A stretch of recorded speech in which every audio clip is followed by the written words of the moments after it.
میرے ابا کہتے تھے کہ جہاں رشتہ داری کرو ان لوگوں کے خاندان، لڑکی کے بہن بھائی اور ماں باپ کو بھی اچھی طرح سے دیکھ لو، مگر میری امی ان باتوں پر یقین نہیں کیا کرتی تھی۔ ابا اماں سے ہمیشہ یہی کہتے تھے کہ خاندان میں بچوں کی شادیاں کرو، مگر اماں کو شہر کے لوگوں کی بہت خواہش تھی۔ اماں چاہتی تھی کہ ہم شہر کے چمکتے دمکتے گھروں میں اپنے بھائیوں کی شادیاں کر دیں۔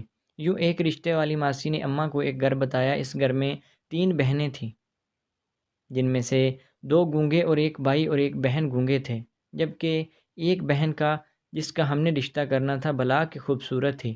اماں نے جب دیکھا کہ گھر اچھا ہے، چمک دھمک والا ہے، لوگوں نے اچھے کپڑے پہن رکھے ہیں، تو وہ اس رشتے کے لیے راضی ہو گئیں۔ میں نے اماں کو بہت منع کیا تھا کہ گونگے بہن بھائیوں کی وجہ سے کہیں ہمارے بھانجے بھانجیاں بھی گونگے بہرے ہی نہ پیدا ہو جائیں، مگر اماں کہنے لگی کہ میں خواہ مخواہ بات کا بتنگڑ بنا رہی ہوں۔ یوں بھابھی، جن کا نام عشرت تھا، ان کا رشتہ میرے بھائی کے ساتھ پکا کر دیا گیا تھا۔ ہم لوگ یہ بات کسی کو بھی خاندان میں نہ بتاتے تھے کہ میری بھابھی کے بہن بھائی گونگے ہیں۔ انہوں نے ہم سے بات نہیں کی تھی۔ تبھی اماں نے بھابھی کی ماں سے کہا تھا کہ آپ مجھے اپنے بچوں کی تصویریں ہی دے دیں تاکہ میں اپنے خاندان والوں کو دکھا سکوں۔ بھابھی کی اماں کہنے لگی کہ ہم ایسا نہیں کر سکتے، ہمارے بچے بہت ہی زیادہ پاک صاف اور پوتر ہیں۔ اگر ہم نے کبھی ان کی تصویر بنائی بھی ہے تو کسی کو دکھائی نہیں۔ آپ کے رشتہ دار ہمارے بچوں سے مل لیں گے تو کافی ہوگا، کیونکہ میرا بیٹا اور بیٹی بہت ہی زیادہ نیک ہیں، یہ پورے شہر میں اللہ والے کے نام سے مشہور ہیں۔ اسی لیے کوئی بھی ان کے ساتھ ملنے سے پہلے خصوصاً ہمارے ساتھ رابطہ کرتا ہے، تبھی ہم ان کو ملنے دیتے ہیں۔ یہ بات سن کر ہم سب لوگ بہت ہی حیران ہوئے تھے کہ آخر بھابھی کے بہن بھائیوں میں ایسا بھی کیا خاص تھا۔ خیر سے مجھے دلچسپی تو تھی، پر میں نے سوچا تھا کہ ایک بار رشتہ پکا ہو جائے، بھابھی بیاہ کر ہمارے گھر آ جائے، پھر یہ باتیں بھی ہوتی رہیں گی۔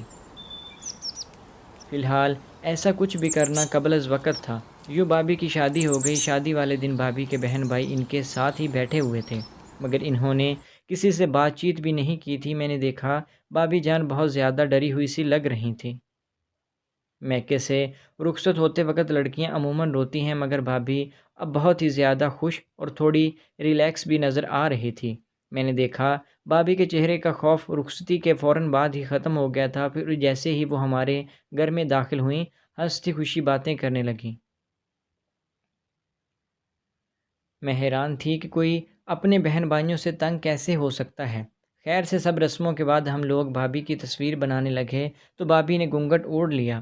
میں نے کہا کہ بھابھی، آپ ہمارے گھر بیاہ کر آئی ہیں، اب آپ کو کس بات کا ڈر ہے؟ تبھی بھابھی کہنے لگی کہ میں اپنے بہن بھائیوں سے بہت زیادہ ڈرتی ہوں، وہ اللہ والے ہیں، وہ نہ ہی اپنی تصویر بناتے ہیں اور نہ ہی مجھے بنانے دیتے ہیں۔ انہوں نے مجھے یہ سب کرنے سے منع کیا ہے، سو میں تصویر نہ بناؤں گی۔ ہم لوگ بھی خاموش ہو گئے تھے۔ بھابھی اس گھر میں نئی نئی آئی تھی، سو بس ہم ان سے کچھ بھی زبردستی نہیں کروا سکتے تھے۔ رات گزر گئی تو اگلی صبح بھابھی کے گھر والے ان کے لیے رسم کے مطابق ناشتہ لے کر آئے تھے۔ بھابھی کی ساس بہت ہی زیادہ خوش لگ رہی تھی، مگر ساتھ ہی ساتھ وہ ڈری ہوئی بھی تھی۔ سے بات کرتے ہوئے ہزار کہتی تھی کہ کسی کو مت بتائیے گا کہ آپ نے ہمارے ساتھ رشتہ داری کی ہے۔ ہم نے تو ویسے بھی ابھی تک کسی کو بھابھی کے بہن بھائیوں کے بارے میں نہیں بتایا تھا۔ تب اماں نے ان سے پوچھ لیا، بہن جی آخر ایسی کیا بات ہے کہ آپ اپنے بچوں کا نام بھی چھپا رہی ہیں؟ ہم شریف لوگ ہیں، ہمیں سب لوگ جانتے ہیں، آپ اس معاملے کی فکر نہیں کریں۔ اماں کو ان کی یہ بات دراصل کچھ اچھی نہیں لگی تھی۔ تبھی بھابھی کی اماں نے جو بات ہمیں کہی، اس نے ہم سب کو حیران کر دیا تھا۔ بہن جی کوئی اور نہیں ہے، صرف اتنی سی ہے کہ میرے بچے گونگے ہیں، پر اللہ والے ہیں، ان کے بازوؤں پر اللہ لکھا ہوا ہے، اور یہ پیدائشی ہے۔ بس اسی وجہ سے میرے بچوں کے پورے شہر میں بہت زیادہ شہرت ہے، کیونکہ میرا بچہ یا بچی جس عورت کے بھی سر پر ہاتھ رکھ دے، اس کے 4 بیٹے ضرور پیدا ہوتے ہیں، اور وہ ہمیشہ کے لیے خوش رہتی ہے۔ بس اسی وجہ سے ہم لوگ پیچھا نہیں چھوڑتے۔ ہم جہاں جاتے ہیں وہ میرے بچوں سے دلاسا لینے آ جاتے ہیں۔ اسی وجہ سے میں نہیں چاہتی کہ آپ کے محلے میں بھی میرے بچوں کی شہرت ہو جائے، پھر آپ لوگوں کے گھر رش لگا رہے۔ آپ بھی میرے بچوں کی وجہ سے تنگ ہوں گے، اور خاص کر میری بیٹی جو اب ان معاملات سے دور رہنا چاہتی ہے۔ میں اس کو کسی بھی مشکل میں پھنسانا نہیں چاہتی۔ بھابھی کی والدہ کی بات میں خاموشی سے سن رہی تھی۔ مگر ساتھ ہی ساتھ ان کے چہرے کے تاثر بھی دیکھ رہی تھی۔ مجھے لگا جیسے بھابھی کی اماں اپنی بیٹی کو اشارے سے کچھ کہہ رہی ہوں۔ وہ آنکھوں ہی آنکھوں میں ایک دوسرے سے بات بھی کر رہی تھیں۔ تبھی ناشتہ ختم ہونے کے بعد بھابھی کی ماں باہر کی طرف چلی گئی۔ بھابھی بھی ان کے پیچھے پیچھے گئی۔ مجھے بھابھی اور ان کی ماں کی یہ حرکت بڑی ہی مشکوک لگی تھی، پر مجھے لگا کہ ان مہمانوں کو تنگ نہیں کرنا چاہیے، تو میں دور ہی کھڑی ہو گئی۔ میں نے دیکھا تھا بھابھی کی ماں اپنی بیٹی سے چپ چپ کر کانوں میں کچھ باتیں کر رہی تھی، جبکہ بھابھی بہت ہی زیادہ ڈری ہوئی لگ رہی تھی۔ تھوڑی ہی دیر کے بعد یہ لوگ بھی چلے گئے۔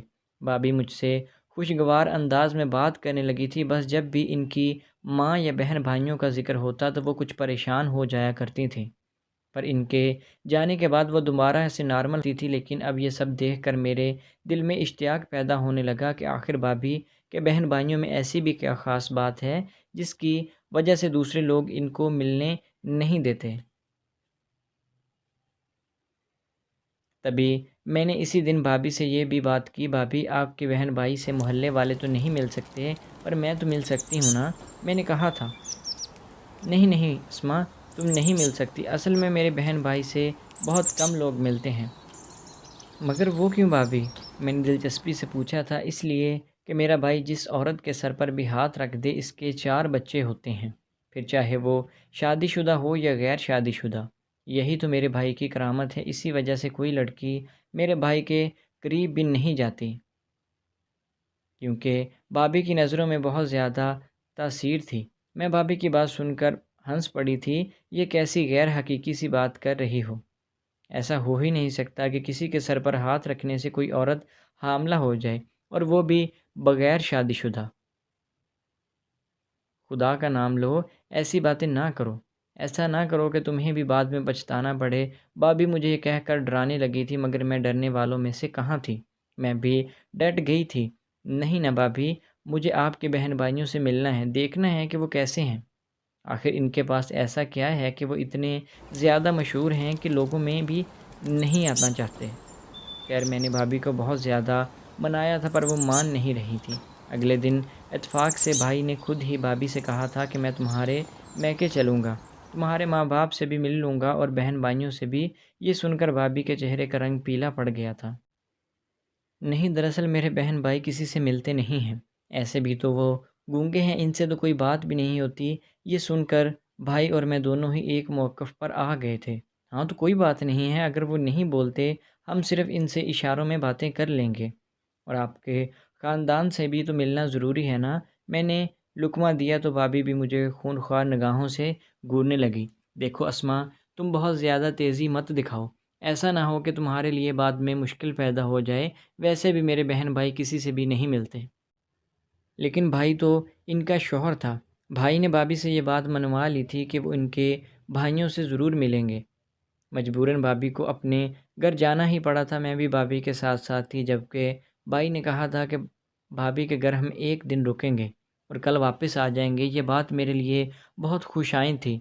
اس ایک دن میں بہت کچھ جاننا چاہتی تھی۔ میں بھابھی، بھائی، امی کی اجازت سے بھابھی کے گھر چلے گئے تھے۔ بھابھی کے گھر والوں نے ہماری خوب خاطر مدارت کی تھی۔ مجھے یہ دیکھ کر حیرت ہوئی تھی کہ بھابھی کا گھر بہت ہی زیادہ بڑا تھا، کسی بنگلے سے کم نہیں تھا۔ یہاں نوکر چاکر، غرض یہ کہ ہر سہولت موجود تھی، لیکن پھر بھی بھابھی کی اماں نے رشتہ ایک عام سے خاندان میں کیا تھا، جہاں اے سی تو کیا، نئے نئے پنکھے بھی نہیں تھے، جبکہ بھابھی کے اس گھر میں تقریباً ہر وہ سہولت موجود تھی جس کا ایک امیر انسان سوچ سکتا ہے۔ مجھے یہ سب بہت زیادہ کھٹک رہا تھا۔ بھابھی نے بتایا تھا کہ ان کا ابا کچھ عرصے سے بیمار ہے، وہ کام نہیں کرتے۔ اب تو میرے لیے یہ بات اور بھی زیادہ حیرت کن تھی، کیونکہ اگر گھر میں کوئی بھی کمانے والا نہ ہو تو پھر یہ بہن بھائی اور اتنے عیاشیوں والا ماحول کس طرح سے آ گیا؟ میں نے بھابھی سے اس بارے میں کوئی بھی سوال نہیں کیا تھا کہ وہ مجھے غلط نہ سمجھ لیں، مگر اب میں اپنے کمرے میں تھی جہاں مجھے بھابھی نے ٹھہرایا تھا، اور مجھے سختی سے منع کیا ہوا تھا کہ میں ان کے بہن بھائیوں کی طرف نہ جاؤں، پر میں اسی مقصد کے لیے تو یہاں پر آئی تھی۔ میں ان کے بہن بھائیوں سے ملنا چاہتی تھی۔ تبھی تقریباً مغرب کا وقت تھا جب میں اپنے کمرے سے باہر آئی، نیچے راہداری میں تھی۔ یہ گھر تو بہت ہی زیادہ بڑا تھا، مطلب اس میں 2 منزلیں تھیں، ایک بڑا صحن اور گیراج جہاں پر گاڑیاں کھڑی ہوئی تھی۔ اوپر والی منزل میں تھی۔ بھابھی نے مجھے منع کیا تھا کہ بغیر بتائے میں نیچے والی منزل میں مت آؤں۔ تبھی مغرب کا وقت تھا، میں چپکے سے اپنے کمرے سے نکلی۔ میں آگے بڑھتی جا رہی تھی۔ کافی آگے جا کر مجھے ایک کمرہ نظر آیا۔ یہ کمرہ بہت بڑے ہال کے جیسا تھا۔ میں اس کمرے میں داخل ہوئی تو دیکھا کہ آگے اندھیرا چھایا ہوا ہے۔ میں حیران ہونے لگی تھی کہ آخر اس کمرے میں کیا ہے۔ کمرہ کچھ پر اسرار سا لگ رہا تھا۔ تبھی میں نے کسی آدمی کے پھلانگنے کی آواز سنی۔ میں آگے بڑھتے ہوئے رک گئی تھی۔ میں ابھی وہیں پر تھی کہ ایک ٹارچ کی روشنی اس کمرے کے اندر پڑی۔ اس کے بعد کوئی آگے بڑھا، میرے سر کو ہلکا سا جھٹکا دیا اور میں نیچے زمین پر گر کر بے ہوش ہو گئی تھی۔ اس کے بعد مجھے کچھ ہوش نہیں رہا۔ جب میری آنکھ کھولی تو گھر میں ایک شور سا برپا تھا۔ بھابھی میرے سرہانے بیٹھی ہوئی تھی اور انہوں نے مجھے بیڈ پر لٹایا ہوا تھا کہ کیا ہوا بھابھی، میں کہاں ہوں اور میرے ساتھ کیا ہوا ہے؟ میں بہت پریشان ہو کر پوچھنے لگی۔ میں نے تمہیں منع بھی کیا تھا نا کہ تم اپنے کمرے سے نہیں ہلنا۔ تم کہاں گئی تھی؟ مجھے سچ سچ بتاؤ۔ بھابھی مجھ سے سختی سے پوچھنے لگی تھی۔ بھابھی میں تو کہیں پر بھی نہیں گئی تھی، میں اپنے کمرے میں ہی تھی۔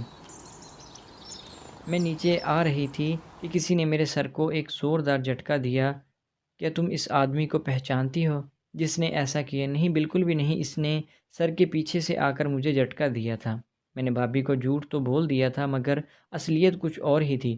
لیکن میں یہ بھی جان گئی تھی کہ بھابھی کو بھی سچ نہیں معلوم۔ خیر سے وہ 2 دن بہت ہی پریشانی سے گزرے تھے۔ بھابھی کے سب گھر والے ایک کمرے میں جمع تھے۔ بھابھی میرے پاس بیٹھی میرا دل بہلانے کی کوشش کر رہی تھی۔ یہ رات بھی گزرنے لگی تھی۔ میں نے سوچا کل تو ہم واپس چلے جائیں گے، مگر میں بھابھی کے بہن بھائیوں کو ضرور دیکھنا چاہتی ہوں۔ تبھی بھابھی نے مجھے سختی سے تاکید کی کہ اب تم اپنے کمرے سے باہر نہیں آنا۔ تو میں نے سوچ لیا تھا کہ دوبارہ چلوں، اس کمرے میں نہ جاؤں گی، مگر ایک کوشش تو ضرور کروں گی کہ ان کے بھائی کو دیکھ لوں۔ میں سیڑھی سے چھپتی ہوئی چھپاتی نیچے بڑے احتیاط سے آ رہی تھی کہ آگے جا کر دیکھا پورے گھر میں بلا کی خاموشی تھی۔ آخرکار ایک کمرہ جس کے آگے پردہ سا لگا ہوا تھا، اس میں سے ایک شخص کی آواز آئی تھی۔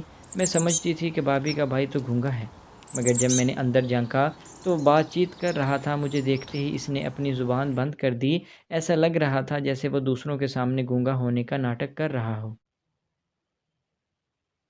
وہ خاموش ہو کر کسی ملنگ کی طرح بیٹھ گیا تھا، جیسے کچھ سمجھتا ہی نہ ہو۔ میں وہیں پر کھڑی رہی تھی، لیکن جب اس کی طرف سے نرمی کا مظاہرہ دیکھا تو میں اندر چلی گئی۔ پھر میں اس کا بازو یعنی اس کے بازو پر اللہ کا نام دیکھنا چاہتی تھی۔ میں نے اشارہ کیا کہ میں آپ کا بازو دیکھنا چاہتی ہوں۔ اس نے مجھے غصے سے باہر جانے کو کہا۔ میں ابھی وہیں پر کھڑی ہوئی تھی کہ بھابھی کی امی کمرے میں داخل ہوئیں۔ ارے بیٹی، تم یہاں کیا کر رہی ہو؟ انہوں نے اتنی فکر مندی سے پوچھا تھا کہ میں حیران ہو گئی تھی۔ اس سے پہلے کہ میں کچھ کہتی انہوں نے مجھے یہ کہہ کر باہر بھیج دیا کہ یہ جمعہ کو لوگوں سے ملتا ہے، اگر تم کو بھی ملنا ہوا تو جمعہ کے دن آ جانا۔ یہ بات سن کر میں تھوڑی مطمئن ہو گئی تھی۔ بھابھی اور بھائی گھر جانے کے لیے تیار کھڑے تھے۔ میں ابھی ان کے ساتھ آ گئی تھی۔ گھر آ کر بھابھی مجھے بار بار منع کرنے لگی، بولی کہ تم نے ٹھیک نہیں کیا، تم وہاں اس طرح کی حرکتیں کر رہی تھی، میرے گھر والوں کو اچھا نہیں لگا۔ دیکھو، تم لوگوں نے ہمیں جیسا کہا ہم نے ویسا ہی کیا، مگر کچھ ہماری بھی شرائط ہیں جو تم کو ماننا چاہیے اور ہماری ان حدود کی عزت کرنی چاہیے جو کہ ہم نے ایک دوسرے کے ساتھ باندھ رکھی ہیں۔ میں نے کہا کہ بھابھی، آپ کے بھائی کے بارے میں تو مشہور ہے کہ وہ جس عورت کے بھی سر پر ہاتھ رکھ لے اس کے 4 بچے ہو جاتے ہیں۔ بھابھی بولی کہ ایسا ہی ہے، اگر تم کو یقین نہیں آتا تو تم تجربہ کر کے دیکھ لو۔ بھابھی کی بات سن کر میں حیران ہو گئی تھی۔ پھر بھابھی سنبھل کر بولی، دیکھو، میں ایسا نہیں چاہتی کہ تمہارے ساتھ خواہ مخواہ ہی کوئی مسئلہ ہو۔ اگر تم کو بھی اپنی کسی بانجھ دوست کا پتہ ہے جس کے ہاں بچے پیدا نہیں ہو رہے، تم اسے میرے بھائی کے پاس بھیجو، وہ اس کے سر پر ہاتھ رکھے گا۔ یا پھر تمہیں لگتا ہے کہ بھائی کے پاس جانا مناسب نہیں تو میری بہن کے پاس چلی جائے، وہ بھی جس کے سر پر ہاتھ رکھتی ہے اس کے ہاں 4 بچے ضرور ہوتے ہیں اور وہ زندگی بھر خوش رہتی ہے۔ میں نے کہا کہ ٹھیک ہے بھابھی، میں اپنی دوست کو لازمی بھیجوں گی، مگر میں جانتی تھی کہ میری ایسی کوئی سہیلی نہ ہی کوئی اس فضول بات پر یقین کرے گی، سو میں نے سوچ لیا تھا کہ میں ہی کوئی اور روپ دھار کر بھابھی کے بھائی کے پاس ضرور جاؤں گی۔ اس لیے میں ان کی حقیقت جاننا چاہتی تھی۔ جمعہ کا دن آنے کا مجھے بڑا بے صبری سے انتظار تھا۔ وہ دن آیا تو میں نے ایک الگ قسم کے کپڑے پہنے۔ بھابھی کے بھائی نے مجھے ٹھیک طرح سے دیکھا نہیں تھا۔ میں نے بھابھی سے کہا کہ میں اپنی کسی سہیلی سے ملنے جا رہی ہوں۔ میں نے اچھی طرح سے خود کو ڈھانپ لیا تھا۔ اور تقریباً اپنا حلیہ تبدیل کر کے بھابھی کے گھر پہنچی۔ وہاں جا کر مجھے پتہ چلا کہ راہداری میں اللہ والے سے ملنے کے لیے لوگ کھڑے انتظار کر رہے ہیں۔ میں بھی خود کو ڈانپ کر اس جگہ پر چلی گئی تھی جہاں پر لوگ بیٹھے اپنی اپنی ملاقاتی نمبر کا انتظار کر رہے تھے، مگر مجھے یہ دیکھ کر بڑی ہی حیرت تھی کہ یہاں بیٹھے سبھی لوگ عجیب و غریب سے شکلوں کے مالک تھے۔ ان کے چہرے کے بال اجڑے ہوئے تھے، ان کو دیکھ کر لگتا تھا یہ کسی برے کام میں ملوث ہیں۔ یہ کہیں سے بھی بچوں کے خواہش مند نہیں لگتے تھے، مگر ان کو دیکھ کر ایسا محسوس ضرور ہوتا تھا کہ وہ لوگ ٹوٹے ہوئے دلوں کے مالک ہیں۔ میں سبھی کو غور سے دیکھنے لگی، کسی نے مجھ سے کوئی بات نہیں کی تھی۔ سوچا کہ جب میرا نمبر آئے گا میں خود ہی بھابھی کے باعث کے پاس چلی جاؤں گی، دیکھوں گی کہ وہ کون سا علاج کرتا ہے۔ خیر جیسے ہی میرا نمبر آیا میں دھڑکتے ہوئے دل کے ساتھ اندر کمرے میں داخل ہوئی۔ سامنے دیکھا دونوں بہن بھائی بیٹھے ہوئے تھے۔ انہوں نے اپنے سامنے ایک کپڑا رکھا ہوا تھا جس پر سفید رنگ کی چھوٹی چھوٹی پڑیاں پڑی ہوئی تھی۔ میں ان کے سامنے جا کر بیٹھ گئی۔ بھابھی کے بھائی نے اس وقت مجھ سے بات کی تو میں حیران رہ گئی تھی کہ بھابھی تو کہتی تھی کہ میرا بھائی گونگا ہے، جس کے سر پر ہاتھ رکھ دے اس کے 4 بچے ہو جاتے ہیں۔ دل میں یہ بات سوچی تو میں حیران ہو گئی تھی کہ بھابھی کو اتنا بڑا جھوٹ بولنے کی کیا ضرورت تھی۔ بھابھی کے بھائی نے مجھ سے پوچھا، بتاؤ اللہ والے کو تم کیا دے سکتے ہو اور تم کو کیا چاہیے؟ میں نے بھی مودبانہ لہجے میں کہا تھا کہ میں نے آپ کی بڑی ہی شہرت سنی ہے، اللہ والے میرے علم میں آیا ہے کہ آپ جس کے بھی سر پر ہاتھ رکھتے ہیں اس کے 4 بچے ہو جاتے ہیں۔ میں تو بانجھ ہوں، میرے ہاں کوئی اولاد نہیں ہو رہی، خدارا میری مدد کیجیے۔ آپ کو یہ بات کس نے بتائی؟ میری بھابھی کی بہن نے کہا تھا۔ تو میں نے شک میں پڑ گئی، ایسا لگتا تھا کہ میں نے کوئی غلط بات بول دی ہے۔ جی میری ایک سہیلی نے بتایا تھا، دراصل آپ لوگوں کی تیسری بہن اس کی بھابھی ہے، بس اسی وجہ سے مجھے یہ بات پتہ چل گئی تھی۔ دیکھیں جی آپ کو کوئی غلط فہمی ہوئی ہے، آپ واپس اپنے گھر چلے جائیں، ہمارے ہاں ایسا کوئی بھی نظام نہیں ہے، ہمارا اور کاروبار ہے۔ اگر آپ کو اس کے بارے میں پہلے نہیں پتہ تھا تو ہم آپ کو بتانا بھی نہیں چاہتے۔ آپ پہلے اپنی تصدیق کریں، ہمارے ساتھ اگر آپ کام کرنا چاہتی ہیں تو ہمیں کوئی اعتراض نہیں ہے، لیکن پہلے خود کو تیار کرنا ہوگا۔ یہ کہہ کر انہوں نے دوسرے ملاقاتی کو بلا لیا تھا اور مجھے وہاں سے باہر جانے کو کہا تھا۔ میں حیرت سے باہر آ گئی تھی، میں سمجھی نہیں تھی کہ آخر وہ ناٹک جو بھابھی کی ماں نے کہا تھا وہ کیا تھا، وہ سب جھوٹ تھا کیا؟ میں اپنے گھر گئی، جاتے ہی میں نے بھابھی سے یہ بات کی تھی۔ بھابھی آپ کے بھائی نے تو کبھی کسی کو بچوں کی خوشی نہیں دی، آپ تو کہتی ہیں کہ وہ اللہ والا مشہور ہے، کیا یہ بات صحیح ہے؟ میری بہن تو کیوں اس سب کے پیچھے پڑ گئی ہے؟ میرے گھر والوں کو اکیلا کیوں نہیں چھوڑ دیتی؟ میری بھابھی ملتجی لہجے میں بولی، میں اکیلا نہیں چھوڑوں گی بھابھی، مجھے سچ بتا دو کہ یہ کیا قصہ ہے۔ بھابھی یہ سن کر رونے لگی تھی۔ میں کسی کو نہیں بتاؤں گی، آپ مجھے بتا دو، آپ کی قسم بھابھی۔ میں آپ کے پاس بیٹھ کر ان کا ہاتھ اپنے ہاتھ میں لیتے ہوئے کہا تو ان کا چہرہ بھی نرم پڑ گیا تھا۔ کہنے لگی کہ ٹھیک ہے، پر وعدہ کرو کہ تم اپنی والدہ یا میرے شوہر کو کچھ نہیں بتاؤ گی۔ میں نے حامی بھر لی کہ ایسا نہیں ہوگا جیسا کہ وہ سوچ رہی ہیں۔ پھر جو بات مجھے پتہ چلی، مجھے بھی بھابھی پر ترس آنے لگا تھا۔ دیکھو اسما، میری والدہ جو ہے نا ویسی لگتی نہیں ہیں۔ میرے ابا کا نشے کا کاروبار تھا، ابا نے نشے کے کاروبار سے بہت ساری دولت بنا لی تھی۔ ان کے سبھی جاننے والے نشہ کرتے تھے، ان سے نشہ خریدنے کے لیے آتے تھے۔ میرے والد نے حلال حرام کی تمیز کیے بغیر ہم سب لوگوں کو بھی اس کام پر لگانا چاہا تھا۔ کسی کو بھی کوئی ناٹک کرنا سکھا دیا تو کسی کو اللہ والا بنا دیا تھا، پر میں نے صاف انکار کر دیا، میں یہ ہرگز نہیں کام کروں گی، کچھ بھی ہو جائے میرے لیے یہ سب کچھ ممکن نہیں ہے۔ میں شادی کر کے اپنا گھر بسانا چاہتی ہوں۔ ابا نے مجھے منع کر دیا کہ تم ایسا کرو گی تو ہمارا کاروبار تباہ ہو جائے گا، پر جب میں نہ مانی انہوں نے میری شادی تو کر دی۔ مجھے سختی سے منع کیا تھا کہ نہ ہی ہم تم کو جہیز دیں گے، نہ ہی اپنے کاروبار میں کوئی حصہ دیں گے، اور نہ ہی تم کو اپنے سسرال والوں کو ہم سب کے کاروبار کے بارے میں بتانا ہوگا۔ تم ان سے یہی کہو گے کہ تمہارے بہن بھائی گونگے ہیں، وہ بات چیت نہیں کر سکتے، ورنہ اگر تم نے ان کو اصلیت بتا دی تو وہ پھر تمہارے ساتھ جو سلوک کریں گے اس کی ذمہ دار ہم نہیں ہوں گے۔ میں نے اس کی شرط کو مان لیا تھا، مگر تم تو لے دے کے میرے پیچھے ہی پڑ گئی تھی۔ اب میرا شوہر مجھ سے بدگمان ہو جائے گا۔ بھابھی کی بات سن کر میں حیرت زدہ رہ گئی تھی۔ بھابھی کی ماں کتنی نیک لگتی تھی، مگر اندر سے کیا نکلی مجھے بھابھی پر یقین نہ آئے بھی آتا، لیکن انہوں نے جو بات کہی تھی وہ حقیقت معلوم ہوتی تھی۔ جو شخص برائی کے ماحول میں بھی خود کو اچھائی کے راستے پر چلانا جانتا ہے، یقیناً اس پر شک کرنا بھی نہیں چاہیے۔ تو دوستو آپ کو آج کی کہانی کیسی لگی؟ امید ہے کہ ویڈیو اچھی لگی ہوگی۔ اگر ویڈیو پسند آئی تو ہمارے چینل کو سبسکرائب کریں۔ ملتے ہیں نیکسٹ ویڈیو میں، تب تک کے لیے